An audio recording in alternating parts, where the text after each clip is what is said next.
Hello, Loveland. I'm Mike Meldon, and this is your Loveland Weekly Podcast, brought to you by Gina Dubell-Smith, eXp Realty, and Stone Pillar Farm. Today, we're going to talk about golf carts. May not sound like an interesting subject to you, but I was lucky enough to have one a couple summers ago here in Loveland, and it changed my summer. And I was actually planning on getting another one for this coming summer. And you may ask, how do you get this for the summer? And I'll get to that in a second. Until I did a little bit of digging just to make sure that I was on the right side of the law. And I found out that I wasn't. And that in order for me to be able to drive a golf cart in Loveland, the local ordinances need to be changed. I actually spoke to our police chief, Chief Michael Gabrielson, who was very patient with me and had led me through the whole legalities of it, and I appreciate him taking the time to talk me through that. And then I also talked to our local state rep, Rachel Baker, and here's what she sent me. She said, a local authority has to authorize the operation of an LSV, which means low-speed vehicle, but it still can't be on the street with greater than 35 miles per hour speed limit, which is the rule throughout Ohio. Section 4511215-A. By ordinance or resolution, a local authority may authorize the operation of an underspeed or utility vehicle or mini trucks on a public street or highway under its jurisdiction. A local authority that authorizes the operation of underspeed or utility vehicles or mini trucks shall do all of the following. 1.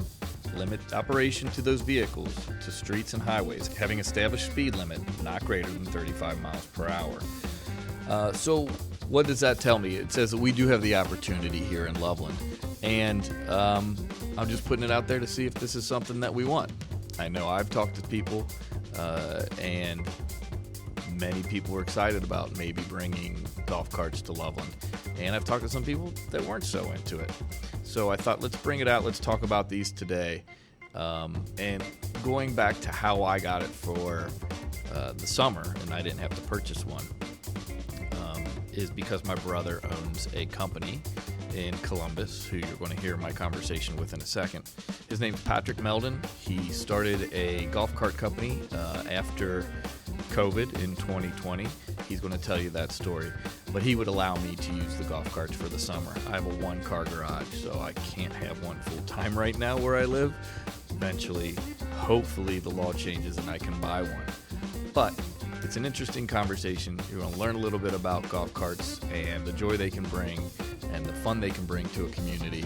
And if we're all willing, and this is something that we want, maybe we can work together with Loveland City Council, with the Law and Ordinance Committee, with local, with Michael Gabrielson in the police force, and get this to be reality here in Loveland.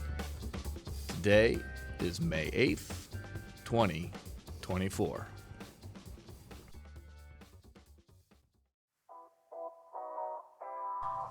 Hello, Loveland. It's Emily Barlow, your local publisher of Loveland Lifestyle Magazine. It's a great time of year. So many amazing things are happening in Loveland. It's warm, it's sunny, and there's really no better place to be. And we at Loveland Lifestyle love covering all of the happenings. In addition to any new businesses opening, awesome new ventures that people are focusing on, we love covering everything Loveland. And we love partnering with new businesses. So if you're a new business and you've been thinking about working with Loveland Lifestyle, or maybe you're someone who would love to get a copy, but it's not delivered directly to your door, you can always reach out to us through our website, citylifestyle.com/Loveland. We'd love to hear from you.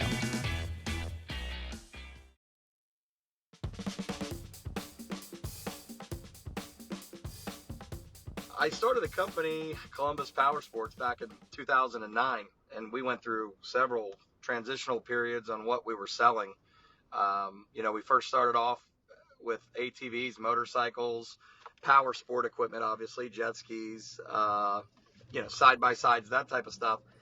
And then we morphed into the car business for a good 7-8 years, until 2020, right when COVID hit.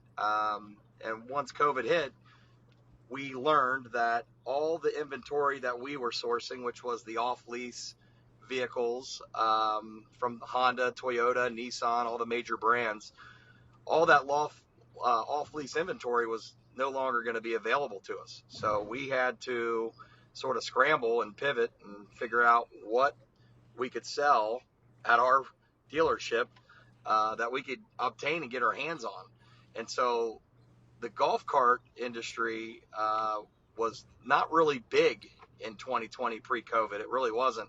It was mostly golf courses that would obviously have golf carts and not your recreational general public use. So it wasn't super popular at all. And there was very few brands in it at that time. And so during COVID, like many others, took a lot of time off from work because, we weren't a necessity to be working. And therefore, I took a trip down to Destin, Florida. And on that trip, we fell in love with the golf cart rental that came with the rental that we were renting while we were also looking at properties down there, and said, wow, this would be great to maybe sell these.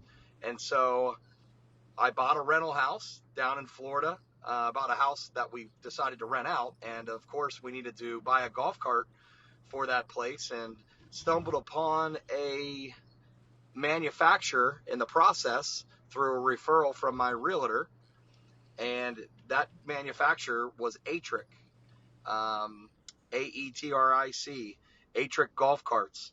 And speaking with him, he learned that I am a dealer in Columbus, Ohio, and I have a great location, and just recently stopped selling cars and looking for a new device to sell that would really catch fire. And he offered me to purchase off of them directly and become a dealer of their Atric golf carts. And so that's what started us off back in spring of 2020 with our first order of golf carts. And we'll get into where you're at today, but the law that actually allowed street legal golf carts actually didn't even come into fruition until 2017, correct? Correct. Yeah. So, obviously I wasn't really into golf carts back in 2017, so I wasn't really up to snuff with the laws and of golf carts. But when I started to sell them, nobody even realized in the state of Ohio that Ohio passed a law allowing street legal golf carts with the right equipment to travel on roads 35 miles per hour and under. So we had to do a lot of education for a lot of the people and public that were coming to buy golf carts from us, showing them that you can in fact ride these on streets that are 35 miles per hour and under, and that it's already a law passed by Ohio. And so, and you live in Grove City, and a lot of your sales are to right now Columbus suburbs. Did you find that? Did you find any issues with because I know I just learned the technicalities, and you and I were talking about this. There are technicalities where technically, yes, it's legal, but the locality has to vote it in, essentially. But have you run into any issues so far, or have you had to talk to any municipalities? Yes. In Grove City, Ohio, they're very welcoming to the golf cart community. They, arms wide open. They definitely embrace the Ohio state law that was put forth. So they actually go above and beyond in Grove City, where they actually will send the police officers to your home to do in-home inspections of the cart. They'll send them to our dealership as soon as we get a load in to do inspections on the carts. if they're needed, if they're not low speed vehicles, but they're golf carts. Not really a big determination between the two, to be honest with that. But yeah, there were other communities like the city of Bexley where they might require one other element to their golf cart that maybe some of the other cities in the state of Ohio doesn't require everywhere, being like a windshield wiper blade or something like that. And they would make sure that even if they were registered as a low speed vehicle, the city of Bexley would still require another inspection by their law enforcement, I guess, just to make sure that the golf carts also abided by some of the extra rules that they set forth. But other than that, we never really ran into any communities in Ohio that said, no, there's not going to be any golf carts in this community. We don't want golf carts in this community, and went against the Ohio law. Everybody that all the cities that we have talking with, and they pretty much have accepted that Ohio came down with this, and they've accepted the law to be theirs as well. And they might have done a few tweaking to it, like I said, with maybe some added safety features and such. But I've never had a municipality or a jurisdiction township just eliminate and say LSVs, golf carts, are not allowed here. Wow. Yeah, that's great. And I know here in Loveland a couple years ago, you let me use a golf cart for a summer, which was awesome. And the kids and I loved it. And we were looking to do it again this summer. And I ran into that issue, and you and I had talked that, hey, it's not, our city council has not pushed it through yet. And, there might be some hesitation. And so that's kind of why, one, I'm doing the podcast. So when people can see, hey, this is something we want here. Maybe this is something that we got to go and talk to council, talk to the city manager, talk to a different committee, the law and ordinance committee, to see if we can get something like this through. And I'd like to add, since I had my golf cart, Loveland's a little bit hillier than Columbus. But can you talk about even how golf carts have changed even in the last 2 years? Oh, absolutely. I mean, golf carts have progressed in their technology, sort of like the electric car has in their technology with Tesla. Um, they have taken those technologies with the lithium battery and the advancements with the lithium battery and applied those to the golf cart industry.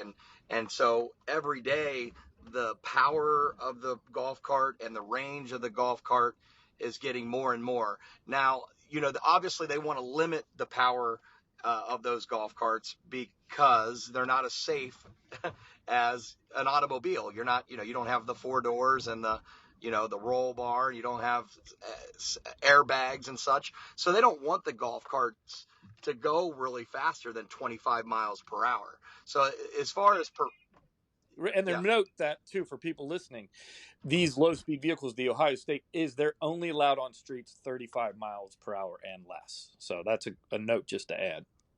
Yeah, exactly. So as far as the power goes, the lithium battery and the acceleration of a lithium battery is already to where it needs to be for a golf cart. It doesn't need to be any more. The range, however, is they keep on perfecting the range on these golf carts. Years ago you could only go maybe 10 miles. And, now with these new lithium systems, we're getting ranges upwards of 50, 60 miles on a single charge. So it's quite amazing how far you can travel on these golf carts. And I'm sure, in a couple years, that 60-mile range will be up to 100 and even further. And the cool thing about the lithium systems, too, it's not like the old lead acid batteries where you had to add water to them and maintain them, and after 3 or 4 years they go bad. With these lithium systems, they last 8 to 10 years, and typically these manufacturers are giving you a 5-6 year warranty on them, which is excellent. And there's no maintenance to them, so you don't have to do anything to them. They plug right into your standard 110 outlet in your garage. So, and we were talking about benefits too. I think there are a million benefits. Obviously, I run a environmental nonprofit, so the environmental thing's big with me. But you showed me a photo of a school in Atlanta where all the kids, instead of getting cars because they stayed local, they had golf carts instead. For a family to add a golf cart instead of, something that they could use for leisure, but also get their kids off their back, because now they can drive to school and drive to sports and stuff like that, is obviously a big one. What other benefits do you see that having a golf cart has in a community? Well, obviously, with a town like Loveland, I mean, just parking alone, you're able to park 2 golf carts in 1 parking space side by side. So you now have double the amount of parking for one. And I know downtown Loveland's just a great area for restaurants and foods, and just the different concerts you guys hold down there. So parking is one for sure. Obviously, the green effect with the electric vehicles, that'd be another big positive of the golf carts. Not everybody driving around in their gas cars. People's homes, they love getting golf carts because it does save them a lot of money. To charge a golf cart, it's really pennies. You're not going to even notice a difference on your electric bill to charge your golf cart. And if you utilize driving your golf cart to work, all 6 months of the year, let's not be crazy. It's tough to drive a golf cart in Cincinnati or Columbus, Ohio, 12 months out of the year. But, it's very realistic to be able to drive it 6 months of the year, especially if you're somewhat local, working somewhat local to where you live. So those are just a couple more of the benefits, but just the enjoyment that people get out of them. People just seem happier on golf carts. I mean, if you go on Right. vacation, you got the wind blowing through your hair, you got the sunshine out, you're just, The no music doors on, the stereos are awesome in them. Of course. Yeah. They got so many good features to them now. They're just so much fun to drive. And now that the lithium batteries have made it more reliable and capable to handle the roads like down in Loveland, it just makes it very nice. And I think people all enjoy it Why so don't much. you, just to wrap it up, tell me, where's your business now? What's going on with it? And then how, what's a starter? What are prices and things if people are thinking about doing this? And we do get it so that we can have golf carts in here. How can people get their own? So Yeah. where's your business Yeah. and that? COVID, obviously, ever since COVID started, people would go down to these vacation homes, and when they would rent golf carts, they would come back from Florida just fall in love with these golf carts. And so it's created a huge craze here in the Midwest where people want more of it, and they want to drive them at home. Why only experience the luxury of driving a golf cart when you're renting a rental home down in Florida? Why not do it at their own house? And so during COVID, it was very difficult to find the inventory or to find a golf cart at a good price. It's just supply and demand during COVID, the material shortage, all that stuff.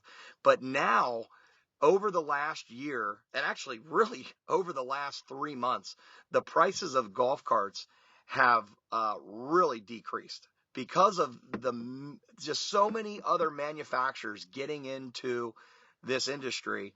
But when it first started, it was Easy Go, Club Car, and Icon, Yamaha, and that's really about it. And now I could name 20 different manufacturers that started up their golf cart business in the golf cart industry during COVID. And so what that's done really is it's caused, obviously, supply and demand. There's so much more supply now that it's driven the prices down, like way down. So to give you an idea, our average golf cart for a 6-seater a year ago would cost you around $14,000. Well, now that average 6-seater golf cart price, fully decked out, is around $11,000. So we're talking about like a 20% reduction in price over the last year. And most of that's come in the last 3 months, driven all by competition. And the carts aren't getting worse. They're getting better and better, more technologically advanced, and the prices are coming down like the rest of the things in the economy should. So, Right, exactly. yeah. So what's up with your business now? So yeah, we've been doing very well. We actually just built a new large 15,000 square foot facility here in Columbus, Grove City area. We sell e-bikes. We sell bad boy mowers, golf carts. I'd say most of our business is really, 80% of our business is the golf cart business. We sell close to 500 golf carts a year. We do not sell to golf courses.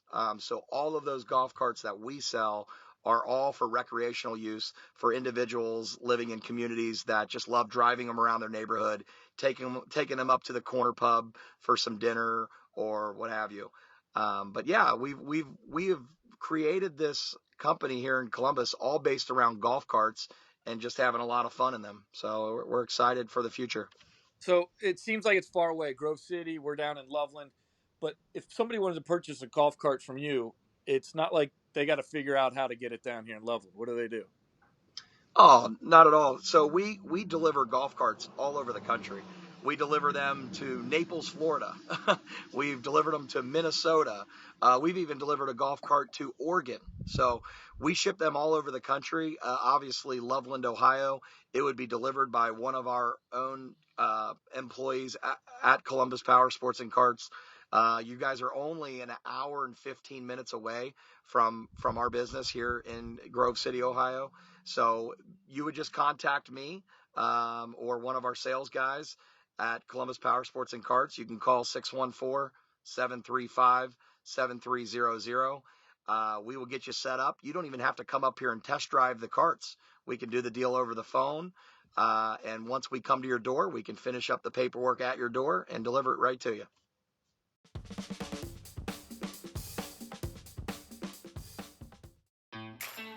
Attention Ohio drivers and homeowners.